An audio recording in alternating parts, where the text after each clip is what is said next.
Hey guys, today on Project X, I have this 1971 Marcos GT. So this is a 1971 Marcos GT. Okay, this one actually came with the Volvo B30 inline six engine, inline six four-speed. This is a British car, British sports car, approximately about 43 inches in height. Unfortunately, this one had a run-in with a tree and didn't really make it, as you can see. Interesting thing about this car is the seats are actually on the floor. It does not have chairs. It actually has these little pads that are actually on the floor, and of course you have a pad for your back, and that's it. Okay, so adjusting, you the pedals actually come to you. It's one of the first cars that actually had that feature where you turn a little knob and then the pedals actually adjust according to how you want them, going forward or back, by you actually doing the knob. And yeah, as you can see, everything is small. Basically this is more of a race car. Tube chassis, glass fiber body or fiberglass body, very light, approximately with the engine and everything. It should be approximately, I'd say maybe like 1,000 kilograms. So actually very light cars, very light. Of course, with a lot of British cars, they prefer more of lightweight and handling rather than gobs of horsepower, and this is true. Okay, so as you can see, I know the previous owner probably had a Ford V6 in it with a four-speed, and I know originally, because of the hood, the lamp on the hood on the right side, it was actually initially a Volvo engine car. So, getting to restore it, I have to figure out whether I want to do a V6, a V8. I actually had bought two V8s, 302s.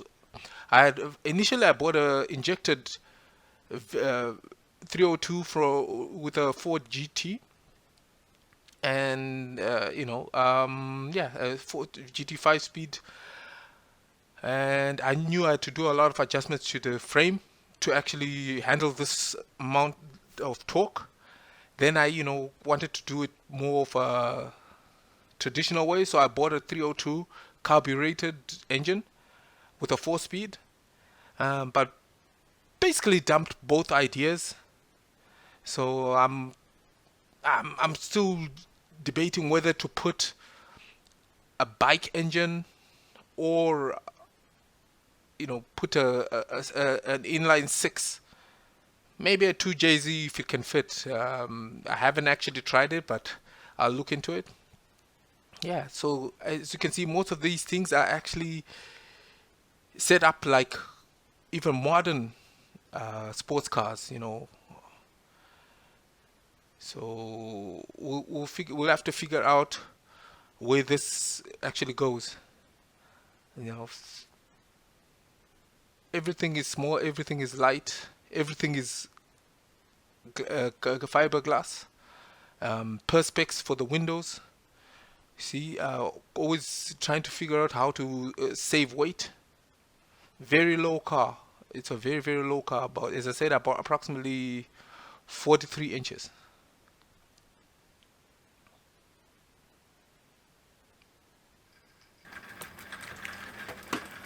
Hey guys, so yeah, just trying to figure out what's what. This is actually stuff that actually came with the Marcos. Basically, you can see this is the interior. These cars actually don't have chairs. The interior is just a little pad you sit on the floor. On the floor, yeah. So It's very different the way these cars are set up. No wonder they're actually so low. And what we have here are these classic dials. These I believe are actually Smith gauges. Smith's gauges, yeah. So we have oil, the fuel temperature, speedo. Yeah. So as you can see, basically this is the interior of the car. Not a lot. And yeah, so I'm probably just gonna send these out to get reupholstered. But at this point, we're debating whether it's gonna be restored back to its original,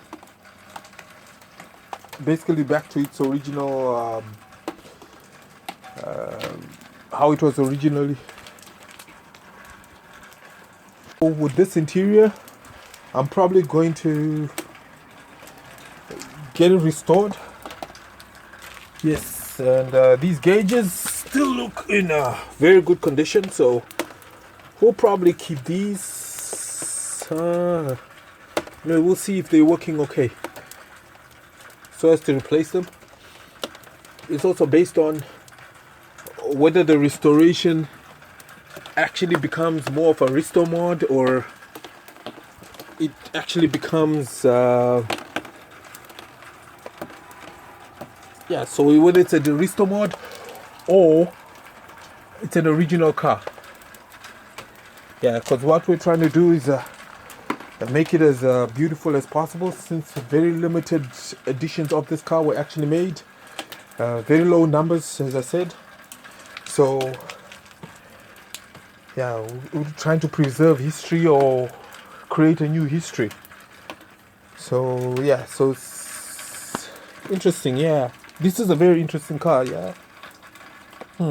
Lots of work to do, and I guess we'll try and document as much of the work as possible, so you guys get to see and get to know and love these cars as much as I do. Most of these so-called supercars and hypercars bear their beginnings from these cars. So it's a lot of stuff you learn from, and a lot of tricks they used, a lot of bin parts they used. Small companies, small British companies, making these very fast sports cars out of basically nothing or very minimal material or supplies. So I better get inside. Getting wet out here, and we'll let you know what's going on. Those came to North America, and of those that came to North America, how many of those still survive? So very rare cars, very, very likely never to see one on the road. That's why I have to get this one going on the road. This one has to come back to life. Historical cars, very rare, very low limited numbers. Hey, that's a good combination, I'd say. So so that's what we're doing here, trying to revive some of the most rare, interesting cars. Marcos cars, quite ugly, I must say, but ugly in a beautiful way. They're so ugly, they're beautiful in a way. So acquired taste, so let's see how this project goes. Subscribe and follow, so you can see as this Marcos progresses with this build.